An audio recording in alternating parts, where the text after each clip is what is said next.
There was nowhere for him to go. An accused double murderer tries to hide, but deputies tried harder, capturing him during an unrelenting manhunt. It's kind of scary. This is just a country neighborhood. Tonight, 8 on Your Side team coverage. What we've learned about the woman and young child who lost their lives and the man accused of killing them, leaving behind a gruesome crime scene. This murderer will now face the full weight of the criminal justice system. SMH. Man, if I never seen a coward in my life, I may have just seen one. Y'all are gonna have to forgive me, man. This video upset me. I was just scrolling YouTube and I seen this. I actually saw this story a couple of days ago. And some things are just like, for me, so triggering. I don't want to hear about every horrible, senseless tragedy, man, especially, gory details. So when I seen it, the way it was framed on YouTube, it was framed something like that: senseless, horrible, tragedy. It just lets you know how gruesome it was. I think that's the word that was used, gruesome.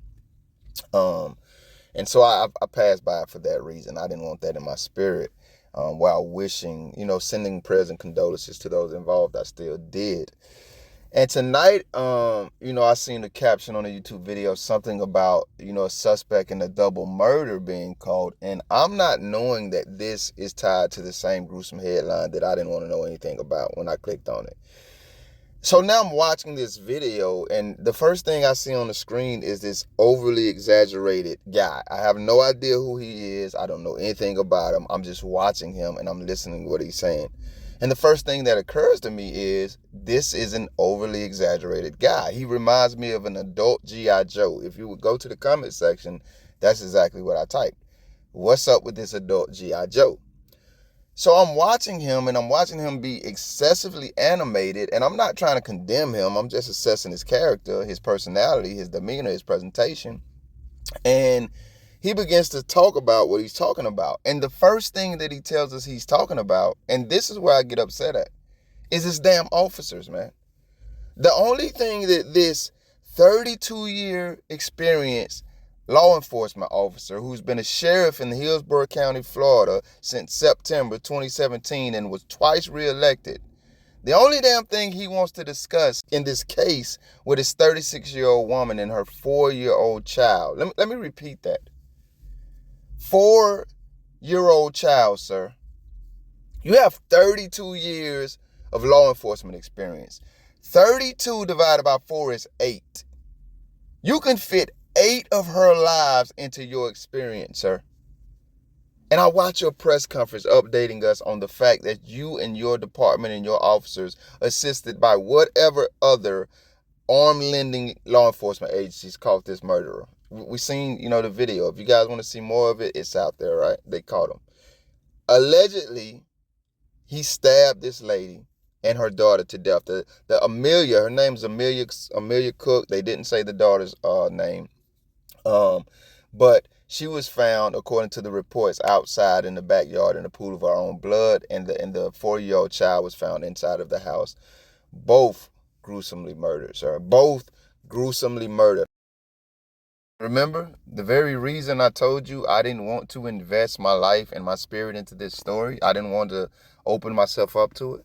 That was the headline. That was the leading caption, the gruesomeness, the hardness of this tragedy. And you, sir, again, with 32 years of law enforcement experience, twice reelected, 7 years as a Hillsborough County Sheriff, you didn't have enough compassion in your heart, sir. Nothing in all of your law enforcement experience and nothing in your tenure as a sheriff told you that you should consider the fact that 2 lives were horribly taken and that their loved ones are still here grieving their losses. Nothing in you said, hey, man, I shouldn't spend the first 3 or 4 minutes of this press conference, because that's when I turned it off and I couldn't take anymore, only bragging about some damn police officers. Are you, sir, that drunk on policing that you fucking forgot that 2 people lost their lives here and there are people here who still love them, whose hearts and lives are ripped apart by that?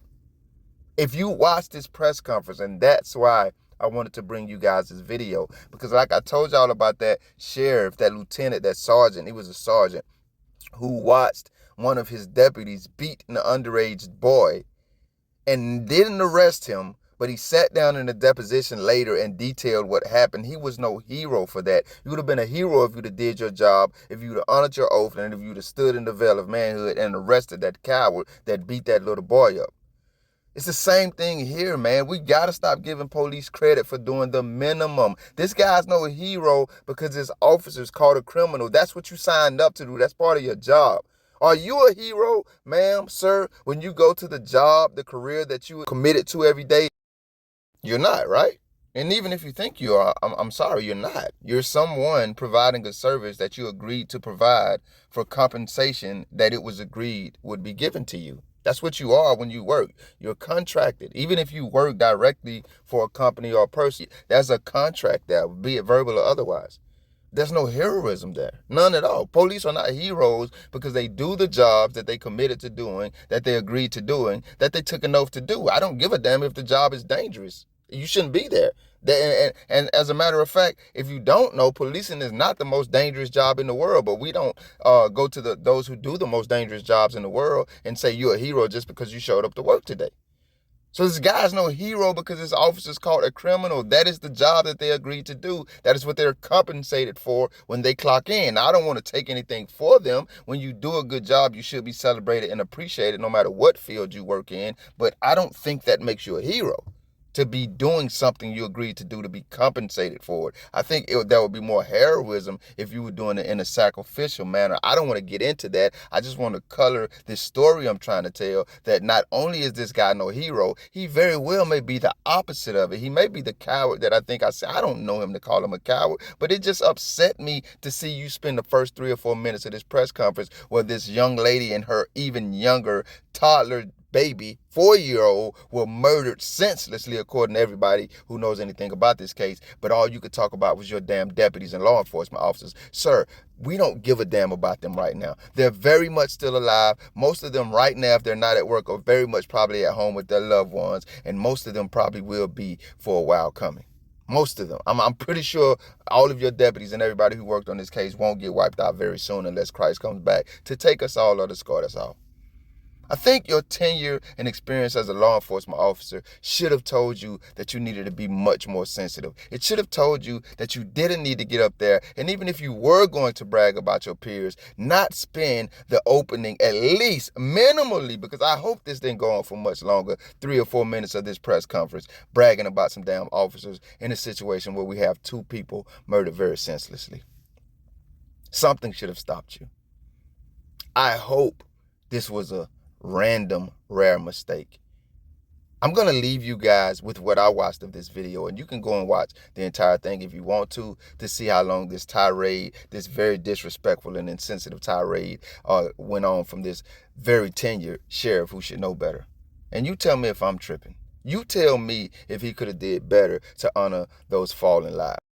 2 human beings who deserve to live as much as any of us do, and who deserve to be honored much more than this misguided sheriff did at this press conference, in my estimation.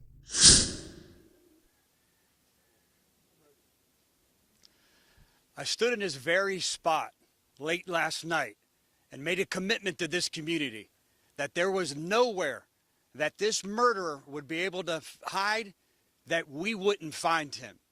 I now stand here less than 24 hours later and tell you that this murderer who brutally murdered and committed this heinous, vile, and unthinkable crime against these 2 innocent victims is under arrest. Let me talk a little bit now about how we got here. How did we get to this point? I have to tell you, me as the sheriff and me as someone in this community, like all of you, we shouldn't be more proud of the men and women that are the Hillsborough County Sheriff's Office and what they've accomplished here in the last 24 hours. They were determined and they never gave up. And what I'm announcing here now is as a result of their efforts. Last night we knew that this murderer had about almost a 3-hour head start on us, and he had fled on foot. So we immediately set up a perimeter almost 2.5 to 3 miles wide, because we knew he had this type of head start.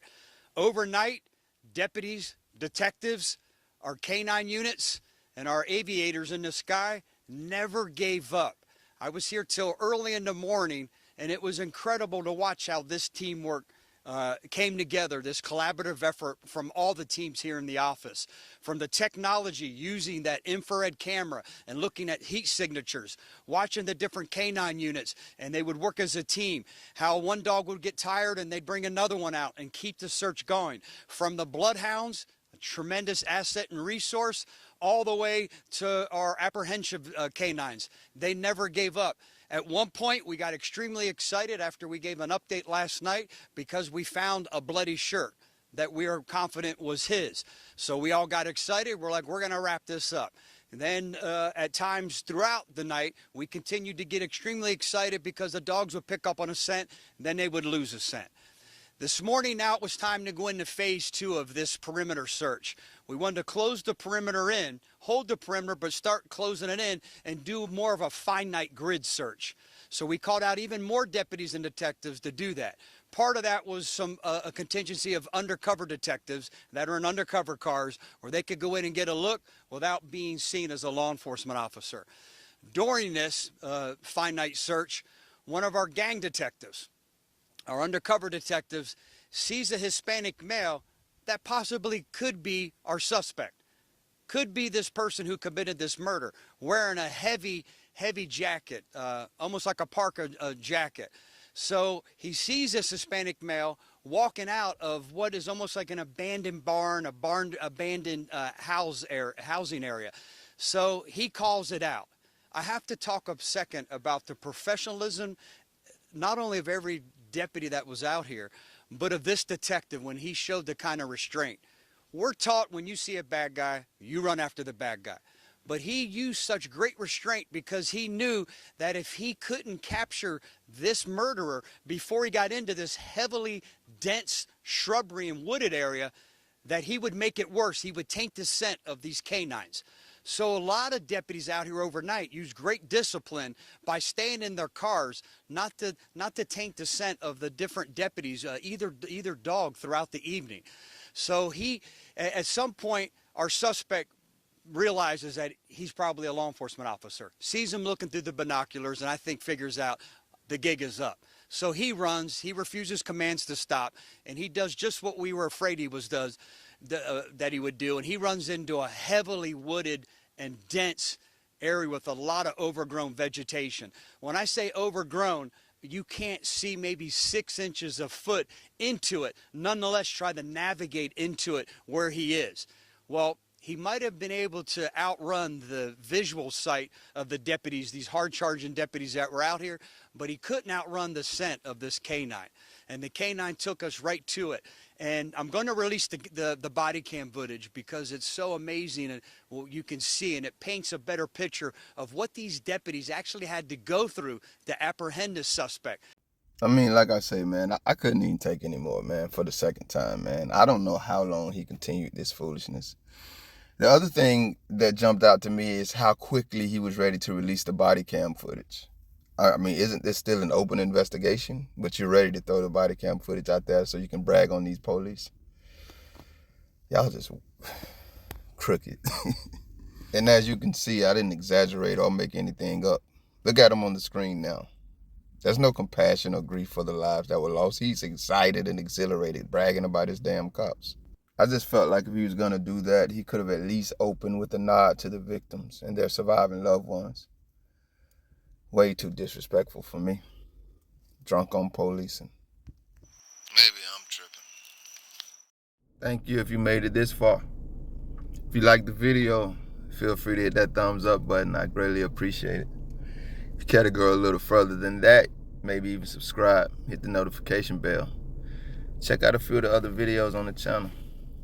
Either way, y'all be safe.